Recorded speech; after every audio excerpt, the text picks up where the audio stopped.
Hello दोस्तों, मेरा नाम है बलवंत कुमार और मैं आपको पढ़ाने जा रहा हूँ राजस्थान की ज्योग्राफी। और कल हमने पढ़ा था, भरतपुर संभाग के बारे में पढ़ रहे थे और उसी बीच हमारी लाइट चली गई थी, इसलिए वीडियो अधूरा रह गया था। और आगे की चर्चा आज करते हैं। तो चलो बिना टाइम वेस्ट किए अपन अपनी क्लास की ओर बढ़ते हैं। तो भरतपुर संभाग की बात करते हैं तो यह उसमें विशेष रूप से कौन से 4 जिले हैं। भरतपुर संभाग में कितने जिले? 4 जिले। कौन कौन से हैं? तो भरतपुर,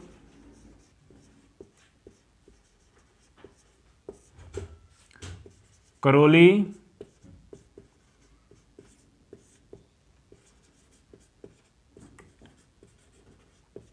धौलपुर और सवाई माधोपुर।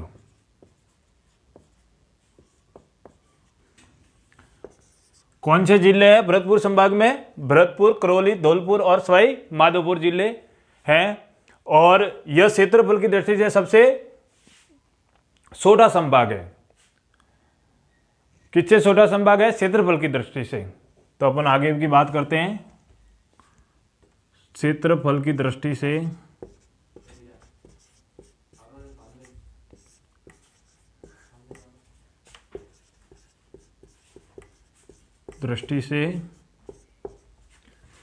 सबसे छोटा संभाग है।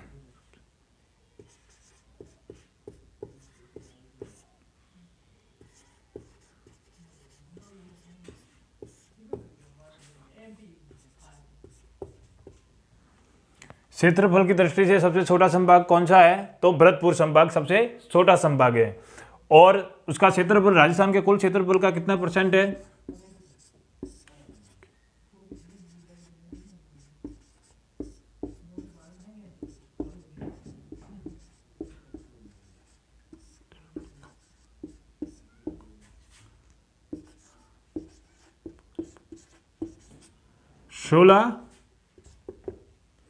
%16 है।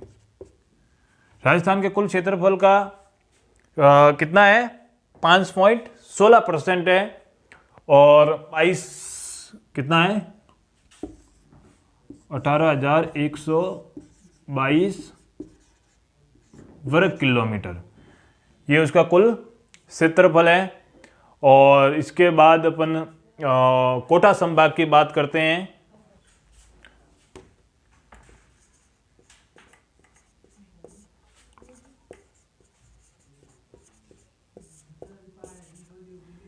कोटा संभाग कौन सा संभाग? कोटा। और कौन से जिले हैं कोटा संभाग में बात करते हैं? तो कोटा, बारा,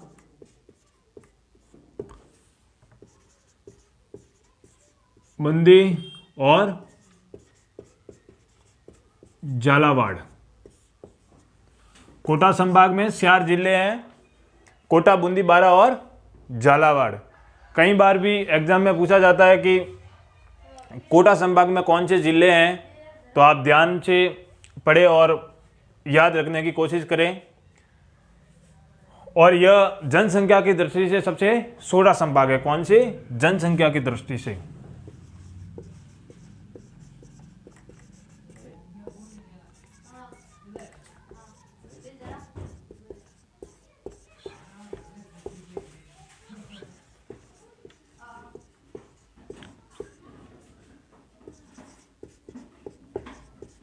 छोटा संभाग है। जनसंख्या की दृष्टि से सबसे छोटा संभाग कौन सा है? तो वो है कोटा। और इसी संभाग पर यह हाड़ौती के पठार पर स्थित है। यह संभाग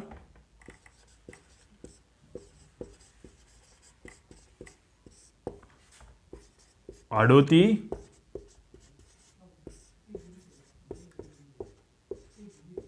के पठार पर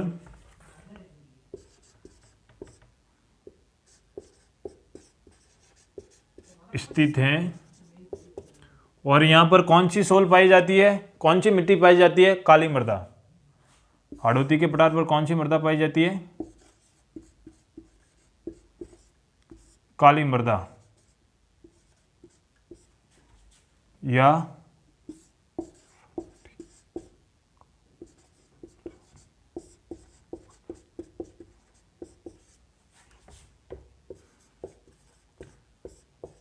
पाई जाती है।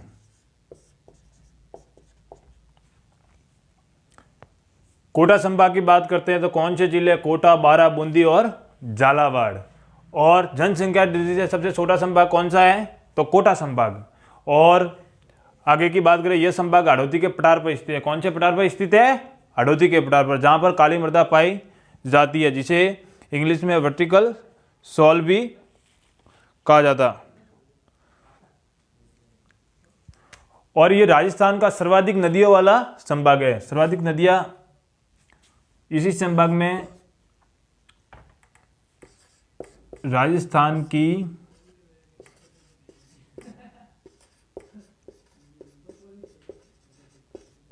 सर्वाधिक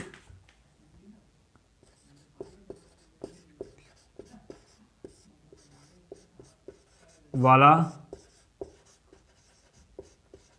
संभाग कौन सा है? तो कोटा संभाग सर्वाधिक नदियों वाला संभाग है। और इससे आगे अपन बात करते हैं जयपुर संभाग की। कौन से संभाग की? जयपुर संभाग की। तो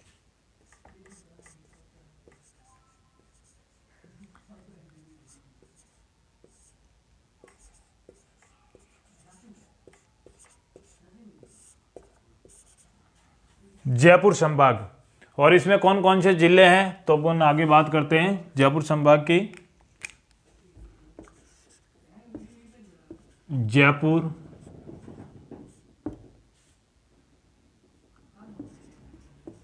दौसा,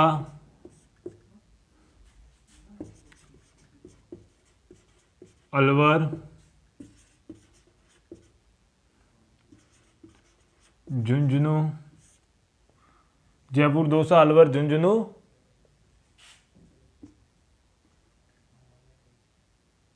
और सीकर। कितने? 5। कौन कौन सी हैं? जयपुर, दौसा, अलवर, झुंझुनू और सीकर। ये 5 जिले पड़ते हैं। और यह संभाग जनसंख्या की दृष्टि से सबसे बड़ा संभाग है।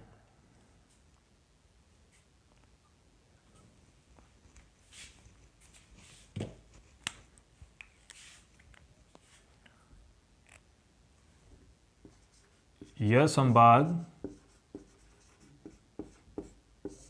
जनसंख्या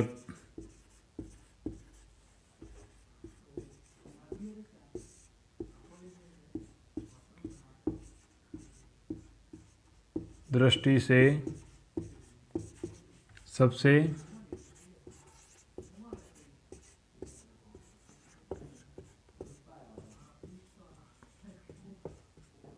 संभाग है। जनसंख्या की दृष्टि से सबसे बड़ा संभाग कौन सा है? तो जयपुर संभाग जनसंख्या की दृष्टि से सबसे बड़ा संभाग है। और सर्वाधिक जनघनत्व वाला, सर्वाधिक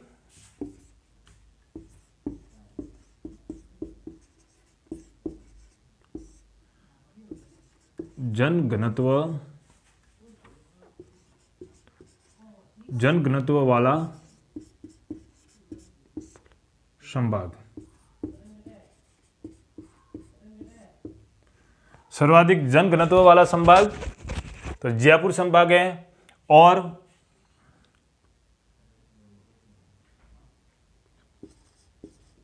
इस संभाग में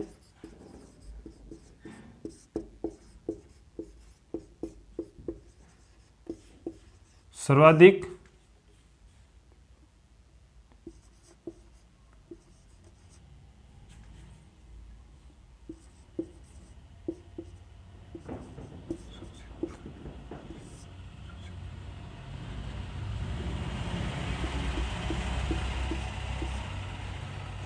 इस संभाग में सर्वाधिक अनुसूचित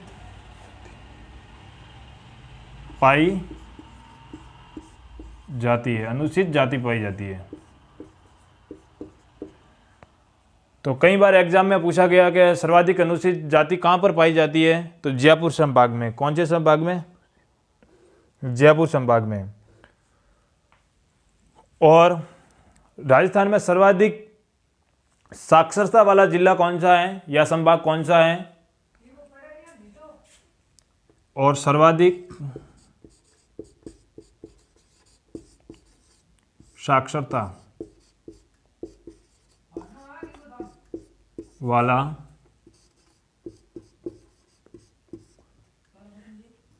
संभाग। सर्वाधिक साक्षरता वाला संभाग कौन सा है? जयपुर।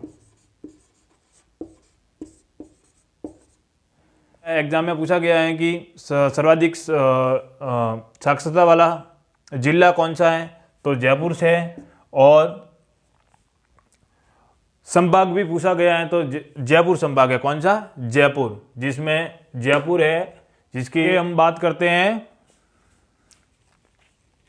बीकानेर संभाग की। कौन से? बीकानेर संभाग की।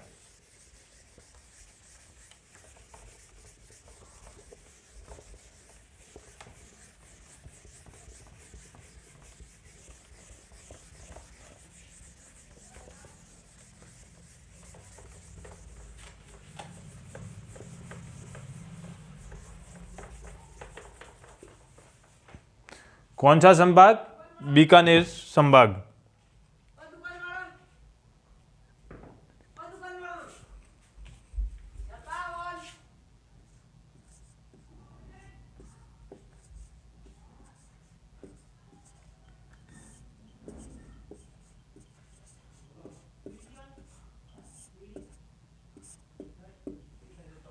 कौन सा? बीकानेर संभाग की हम बात करते हैं।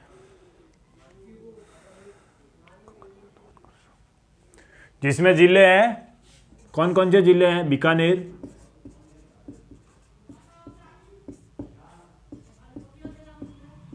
गंगानगर,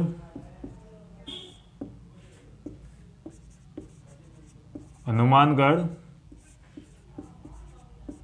और चूरू।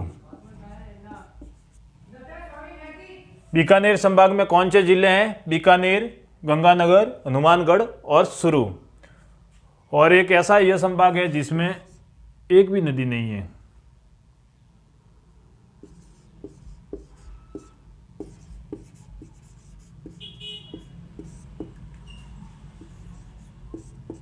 इस संभाग में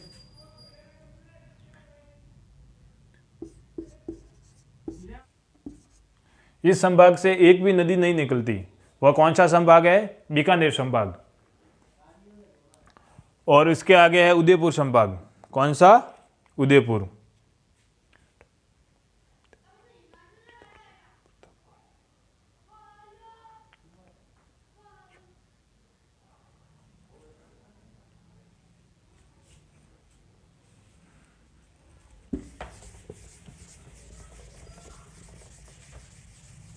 अपन बात करते हैं उदयपुर संभाग की।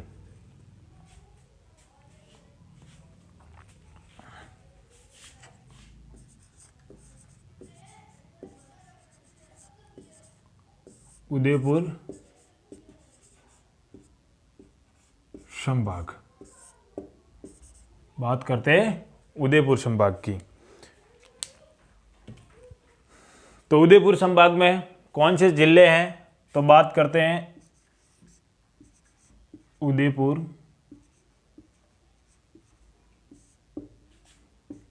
चित्तौड़,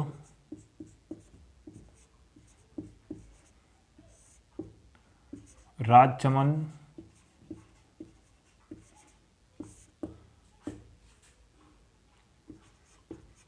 डूंगरपुर, बांसवाड़ा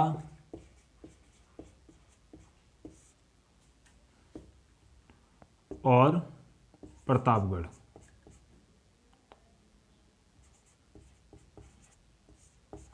छह जिले हैं। कितने जिले हैं? 6 जिले। कौन कौन से हैं? उदयपुर, चित्तौड़गढ़, राजसमंद, डूंगरपुर, प्रतापगढ़ और बांसवाड़ा। कितने जिले हैं? 6। और इस संभाग में सर्वाधिक इस संभाग में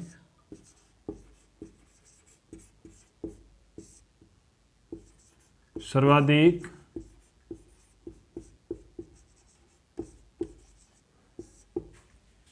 इस संभाग में सर्वाधिक अनुसूचित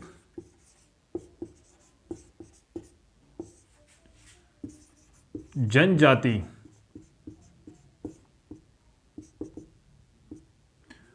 अनुसूचित जनजाति वाला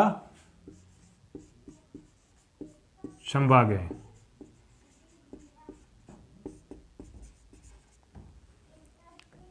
इस संभाग में सर्वाधिक अनुसूचित जनजाति वाला संभाग है और इस संभाग में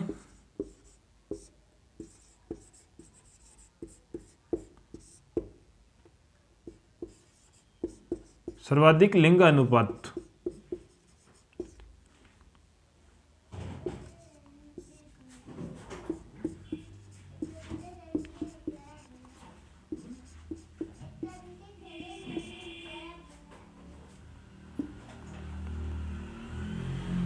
इस संभाग में सर्वाधिक लिंग अनुपात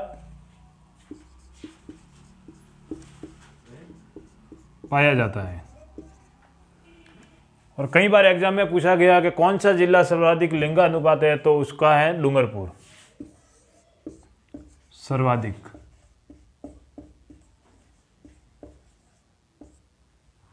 कहां पर है? डूंगरपुर में सर्वाधिक लिंग अनुपात वाला जिला कौन सा है? डूंगरपुर। तो ये अपने उदयपुर संभाग की बात की और इसी में सर्वाधिक अनुसूचित जनजाति पाई जाती हैं। और आगे अपन बात करते हैं अजमेर संभाग की। कौन से संभाग की? अजमेर संभाग की।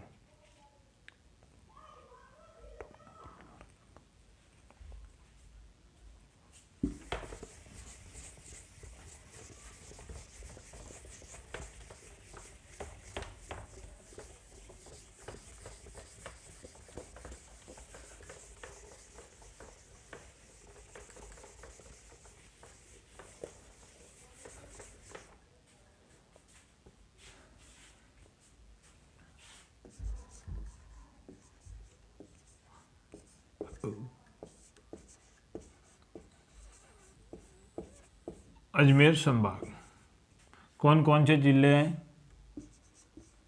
अजमेर,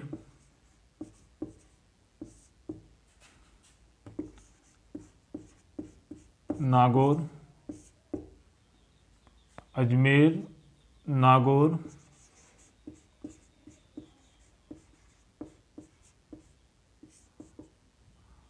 भीलवाड़ा। कौन कौन से जिले हैं अजमेर संभाग में?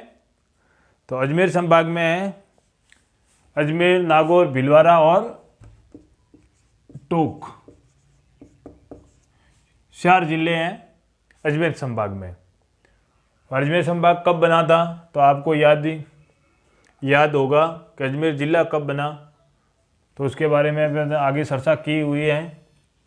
तो आज अपने संभाग पूरे हुए हैं और उससे आगे अपन पढ़ते हैं राजस्थान की स्थिति एवं विस्तार। उसके बारे में अपन चर्चा करते हैं अभी।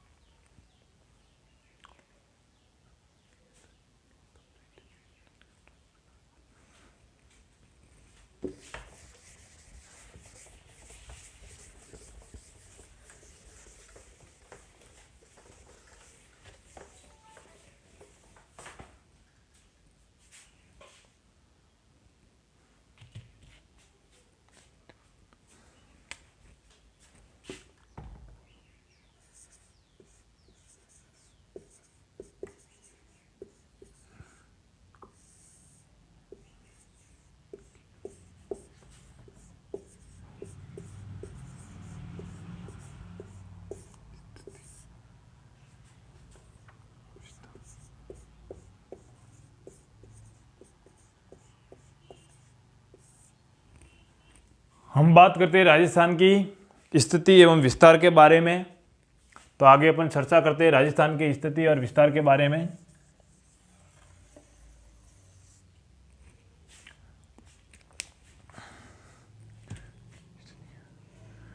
तो सबसे पहले अपन बात करते हैं राजस्थान की ग्लोबीय स्थिति क्या है। राजस्थान की ग्लोबीय स्थिति क्या है उसके बारे में चर्चा करते हैं।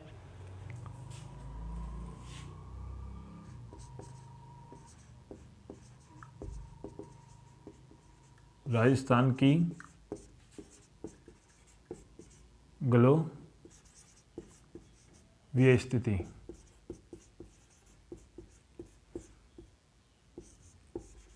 राजस्थान की ग्लोबीय स्थिति के बारे में अपन बात करते हैं तो क्या है उत्तर पूर्वी। क्या है उत्तर पूर्वी। राजस्थान की ग्लोबीय स्थिति क्या है उत्तर पूर्वी। लेकिन कैसे है इसके बारे में अपन चर्चा करते हैं। तो सबसे पहले अपन बात करते हैं अक्षांशीय दृष्टि से राजस्थान की स्थिति क्या है और देशांतर दृष्टि से राजस्थान की स्थिति क्या है उसके बारे में अपन चर्चा करते हैं। अक्षांश, पहले बात करते हैं अक्षांश क्या होते हैं।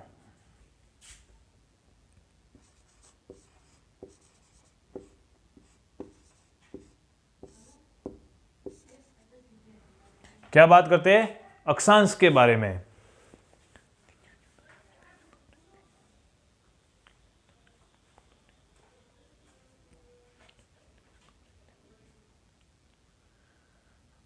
पृथ्वी के केंद्र से पृथ्वी की सतह पर स्थित किसी स्थान की कोणात्मक दूरी क्या कहलाती है अक्षांश कहलाती है। क्या कहलाती है अक्षांश। तो लिखते हैं पृथ्वी के केंद्र से पृथ्वी के केंद्र से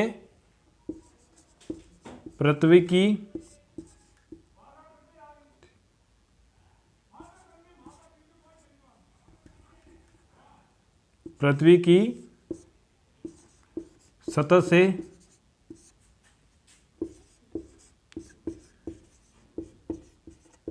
कोणात्मक दूरी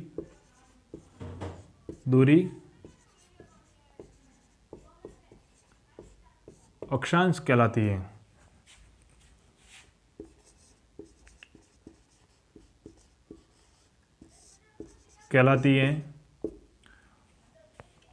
अक्षांश।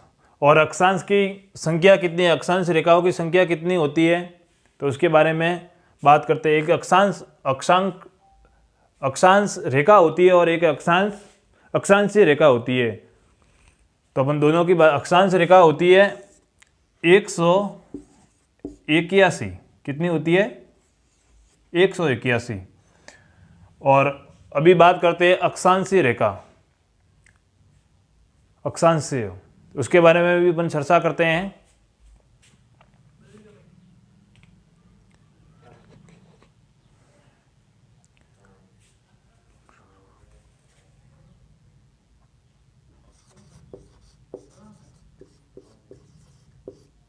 अक्षांश रेखाएं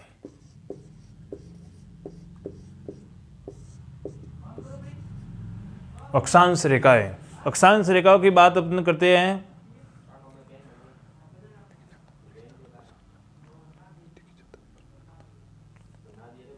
पृथ्वी की सतह पर समान अक्षांश को मिलाने वाली काल्पनिक रेखाएं क्या कहलाती है अक्षांश रेखाएं कहलाती है।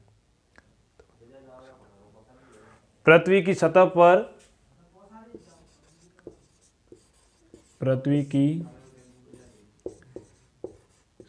पर समान अक्षांशों को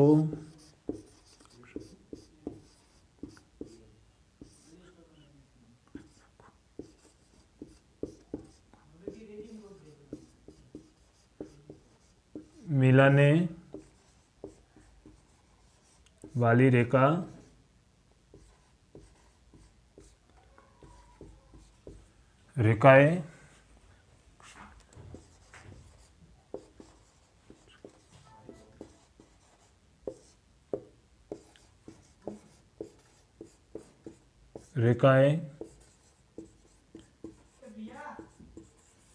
कहलाती हैं अक्षांशीय रेखा कहलाती है जो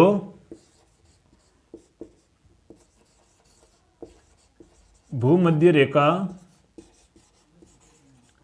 की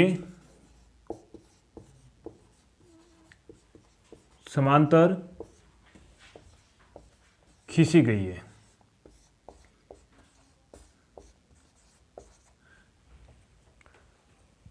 अक्षांशीय रेखा किसे कहते हैं? तो पृथ्वी की सतह पर समान अक्षांशों को मिलाने वाली रेखाएं अक्षांशीय रेखाएं कहलाती हैं, जो भूमध्य के रेखा के समांतर पर खींची गई है। उनकी कुल संख्या कितनी होती है? उनकी कुल संख्या होती है 179। कितनी होती है? 179। ये दो ज़्यादा कैसे हैं, तो उसके बारे में भी अपन आगे चर्चा करेंगे कि अक्षांशीय रेखाओं की संख्या 179 है और अक्षांशों की 181। तो अपन ने बात की है अक्षांशीय रेखाओं के बारे में कि पृथ्वी पर समान अक्षांशों को मिलाने वाली रेखाएं अक्षांशीय रेखाएं कहलाती हैं, जो भूमध्य के समांतर खींची गई है। उसके बारे में अपन आगे बात करते हैं। और अक्षांशीय दृष्टि से राजस्थान की स्थिति क्या है, उसके बारे में अपन बात करते हैं दोस्तों।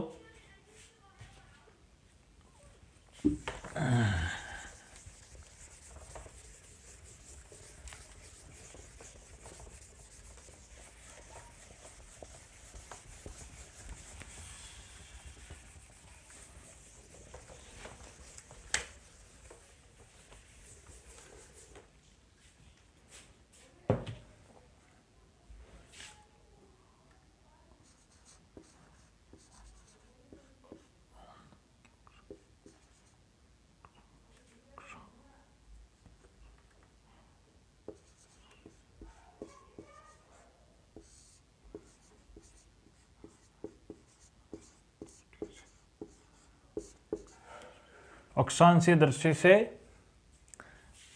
राजस्थान की स्थिति।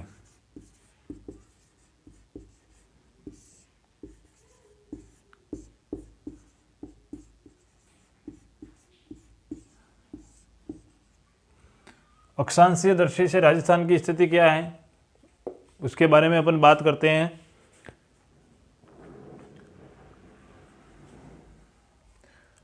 अक्षांशीय दृष्टि से राजस्थान की स्थिति क्या है? तो अक्षांशीय दृष्टि से राजस्थान की स्थिति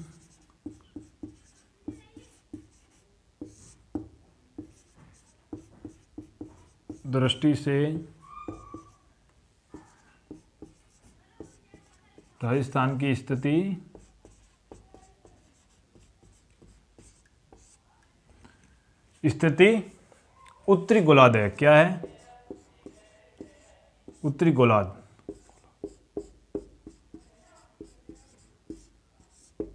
क्या है? उत्तरी गोलार्ध है। कैसे है, इसके बारे में अपन बात करते हैं। ये हमारी पृथ्वी है। क्या है? पृथ्वी। ओके, ये क्या है? पृथ्वी। तो ये क्या है? अक्षांश रेखा है। क्या है? अक्षांश रेखा या भूमध्य रेखा। अक्षांश रेखा या भूमध्य रेखा भी कहा जाता है। तो हमने पृथ्वी को दो भागों में बांटा। इसे कहा गया उत्तरी गोलार्ध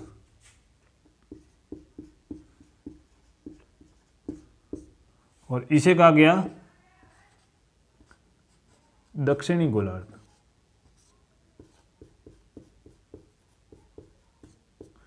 क्या कहा गया? दक्षिणी गोलार्ध। यह है 0 डिग्री। 0 डिग्री क्या है? अक्षांश।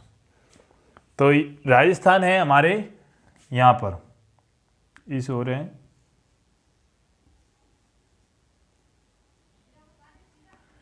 यहां पर है राजस्थान। कहां पर है? यहां पर। तो अपन बात करते हैं उत्तरी गोलार्ध में कैसे है, क्योंकि ये भाग कौन सा हुआ? उत्तर, और ये हो गया दक्षिण गोलार्ध। तो उत्तर की ओर होने के कारण कौन सा कहलाया? उत्तरी गोलार्ध। क्या कहलाया? अक्षांशीय दृष्टि से राजस्थान की स्थिति क्या है? तो उत्तरी गोलार्ध। क्या है? उत्तरी गोलार्ध। और आगे अपन बात करते हैं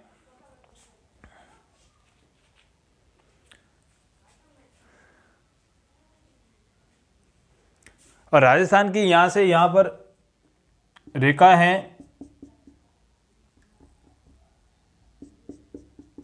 ये वाली रेखा यहाँ पे टच करती है, ये कौन से कितने डिग्री की है? 23 डिग्री। कितनी है? 23 डिग्री। कितनी है? 23 डिग्री, जो राजस्थान के कौन से जिले से निकलती है? बांसवाड़ा और डूंगरपुर। कौन से जिले से निकलती है? बांसवाड़ा और डूंगरपुर।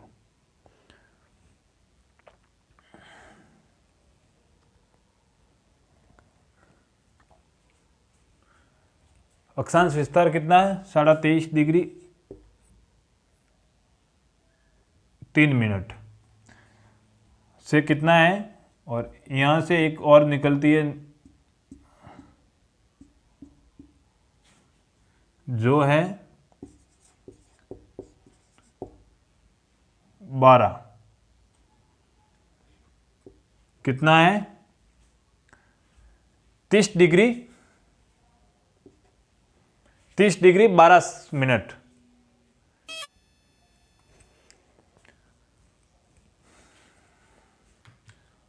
तो राजस्थान के अक्षांशीय विस्तार की बात करते हैं तो कितना है?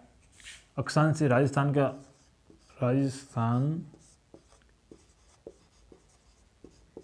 अक्षांशीय विस्तार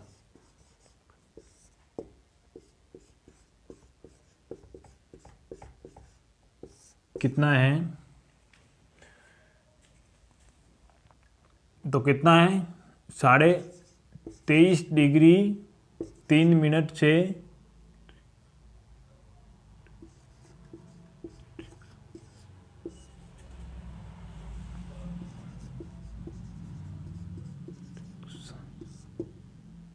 अक्षांश से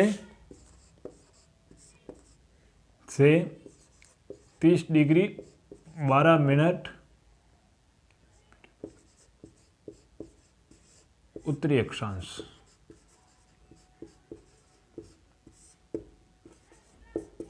कितना है? 23 डिग्री 3 मिनट उत्तरी अक्षांश से 30 डिग्री 12 मिनट उत्तरी अक्षांश से राजस्थान का विस्तार है। अक्षांशीय दृष्टि से 23.5 डिग्री कहाँ से गुजरता है? तो राजस्थान का दक्षिणतम बिंदु कौन सा है?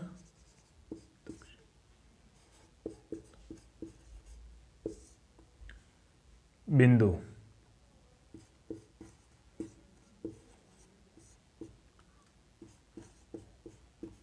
बोरकुंड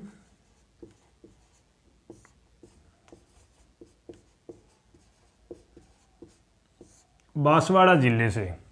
कहाँ से गुजरता है? दक्षिणतम बिंदु बोरकुंड बांसवाड़ा जिले से गुजरता है। और उत्तरी बिंदु कौन सा है?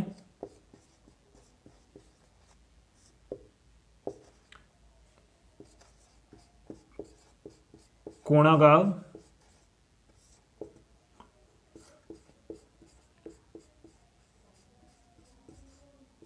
गंगानगर। कहाँ पर है? कोणागांव गंगानगर में है, जहाँ 30 डिग्री 12 मिनट उत्तरी अक्षांश गुजरता है। समझे आप? ये राजस्थान का, जैसे कि ये राजस्थान का नक्शा है, तो इस जगह से गुजरता है। कौन सा? 30 12 और यहाँ से गुजरता है 23 3 मिनट। ओके। और दोनों अक्षांशों के बीच मध्य की दूरी कितनी है? तो उसके बारे में, दोनों अक्षांशों के मध्य की दूरी है, अपन बात करते हैं दोनों अक्षांशों के मध्य की दूरी।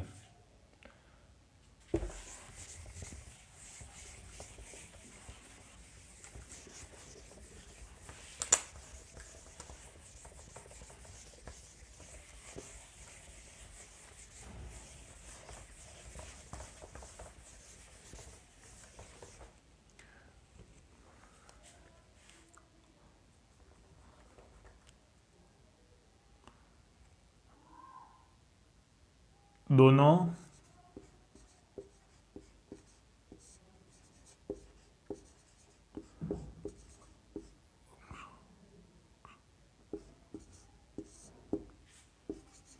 के मध्य की दूरी क्या है?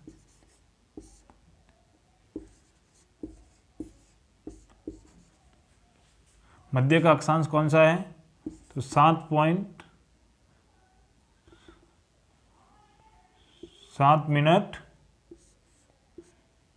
7 डिग्री 9 मिनट। कितना है? 9 मिनट। ये दोनों के मध्य की स्थिति कितनी है? 7 डिग्री 9 मिनट।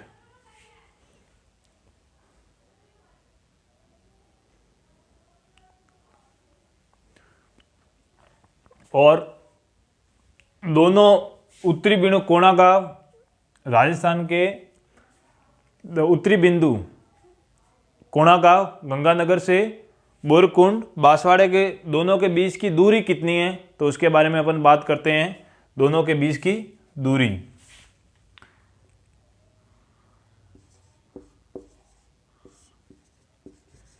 के उत्तरी बिंदु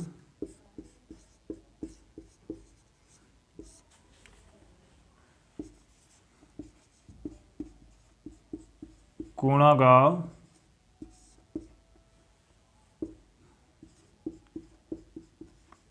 गंगानगर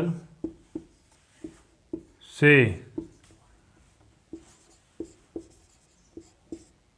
दक्षिण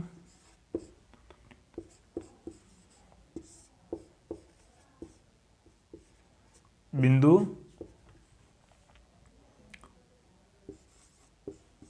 बोरकुंड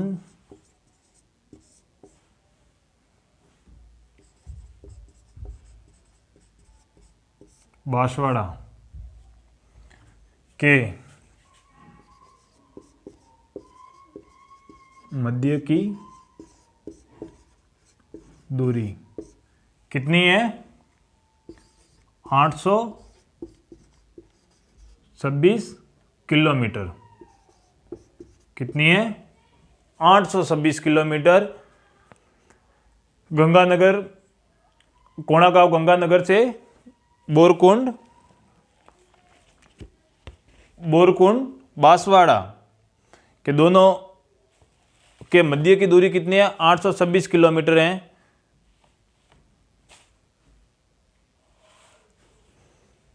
दोनों के बीच की दूरी 826 किलोमीटर है। कितनी है? 826 किलोमीटर है। और बात करते हैं राजस्थान के अक्षांश की। बात करें तो राजस्थान से एक और अक्षांश निकलता है जिसे हम कर्क रेखा के नाम से भी जानते हैं। कौन से? कर्क रेखा के नाम से। वह कौन से जिलों से गुजरता है उसके बारे में अपन बात करते हैं।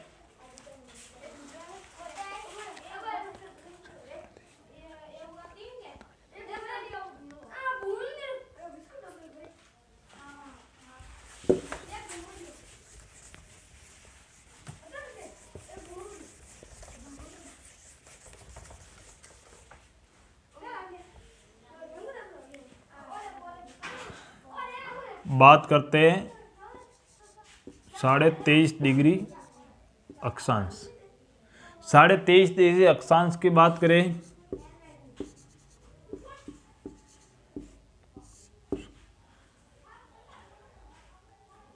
जो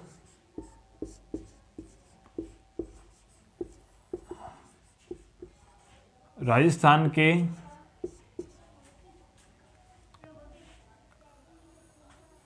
दो जिलों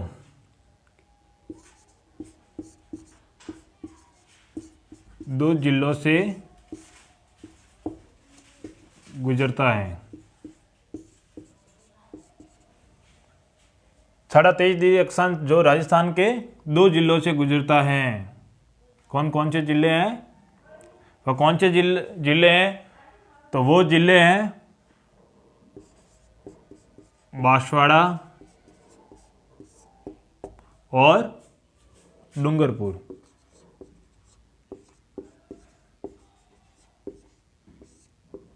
कौन से हैं? बांसवाड़ा और डूंगरपुर, जिसे हम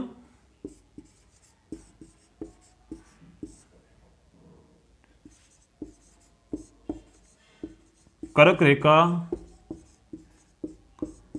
के नाम से भी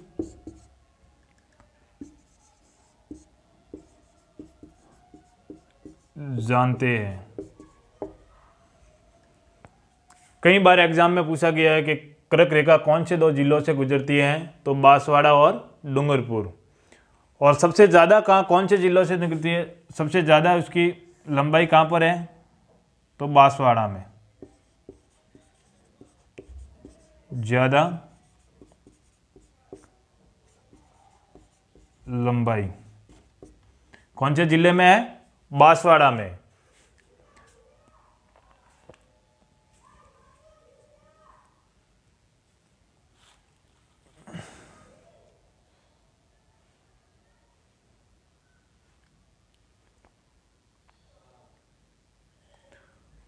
और ये बांसवाड़ा के मध्य से गुजरती है, बांसवाड़ा के जिले के मध्य से गुजरती है।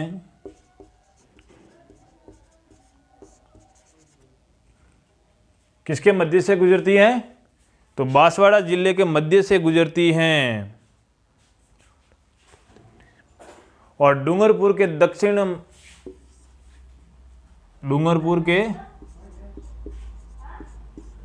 दक्षिण की सीमा बनाती है, सीमा बनाती है। कौन बनाती है, कर्क रेखा। कौन बनाती है, कर्क रेखा।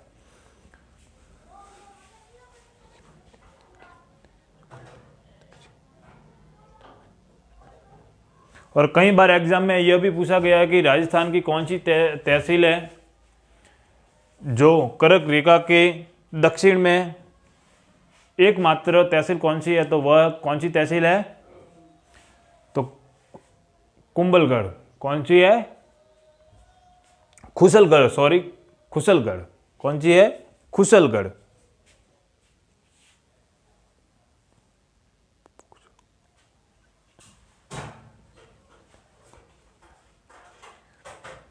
राजस्थान की एकमात्र तहसील जो कर्क रेखा के दक्षिण में स्थित है वो कौन सी है, खुसलगढ़। कौन सी है, खुसलगढ़।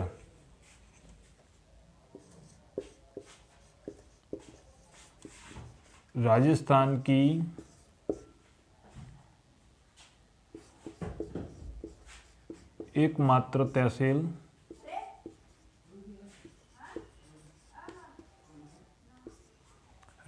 एकमात्र तहसील जो कर्क रेखा के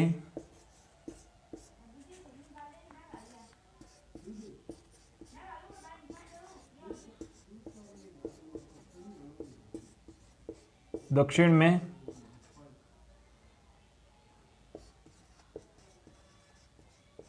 स्थित है।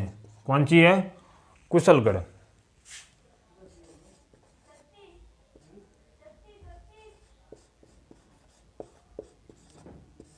कौन सी है, कुशलगढ़। कौन सी है, कुशलगढ़।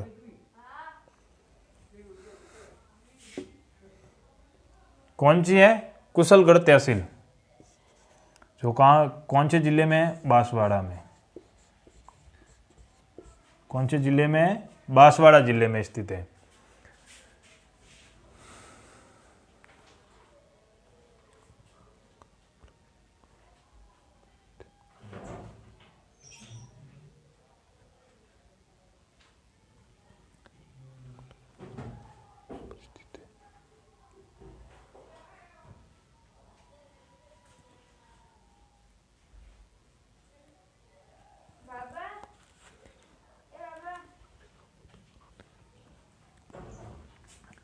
और कई बार प्रश्न ये भी पूछा गया है कि कर्क रेखा को विश्व की एकमात्र ऐसी कौन सी नदी है जो कर्क रेखा को 2 बार काटती है, तो वो कौन सी नदी है, वो नदी है माही नदी। कौन सी है, माही नदी। तो उसके बारे में अपन लिखते हैं।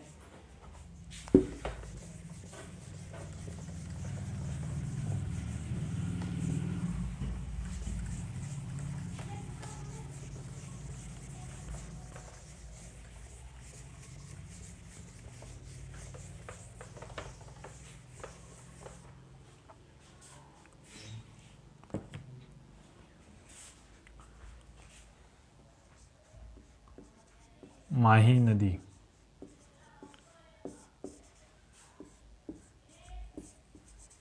विश्व की एकमात्र नदी जो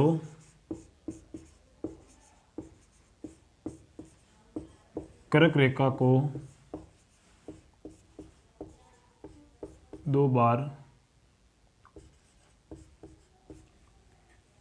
दो बार काटती है।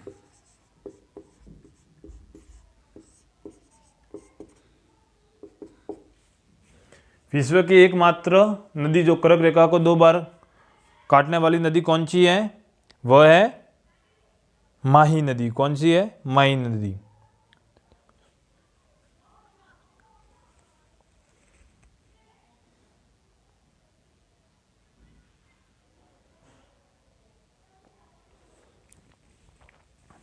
और राजस्थान के एग्जामों में कई बार ये भी प्रश्न पूछा गया है कि राजस्थान से निकलने वाला कौन सा अक्षांश सबसे सर्वाधिक जिलों से होकर गुजरता है, ये भी पूछा गया है। तो कौन सा अक्षांश है? 25 डिग्री उत्तरी अक्षांश।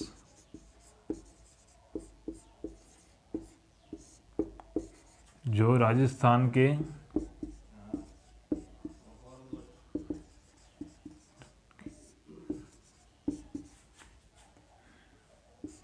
दस जिलों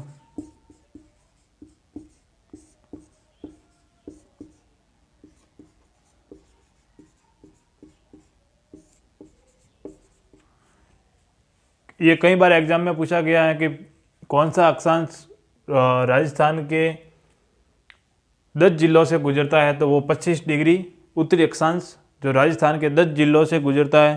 तो वो कौन से जिले हैं जो राजस्थान के गुजरता है?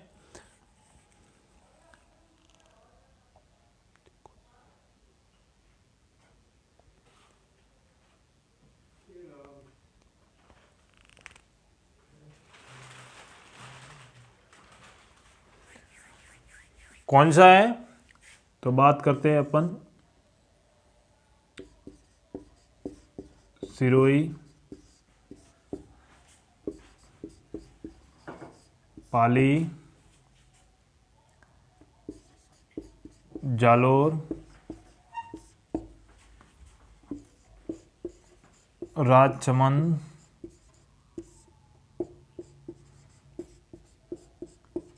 चित्तौड़गढ़,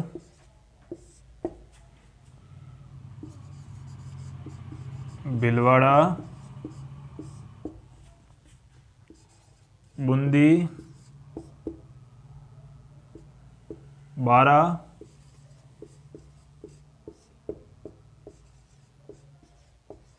कोटा जिलों से गुजरता है। सिरोही, पाली, जालोर, राजसमंद, चित्तौड़गढ़, भीलवाड़ा, बूंदी, बारा, कोटा और बाड़मेर जिलों से 25 डिग्री उत्तरी अक्षांश गुजरता है, जो सर्वाधिक जिलों से गुजरने वाला अक्षांशीय रेखा है। तो दोस्तों, अभी अपनी क्लास को यहाँ पर ही समाप्त करते हैं और आगे कल पढ़ेंगे अपन देशांतर रेखाओं के बारे में।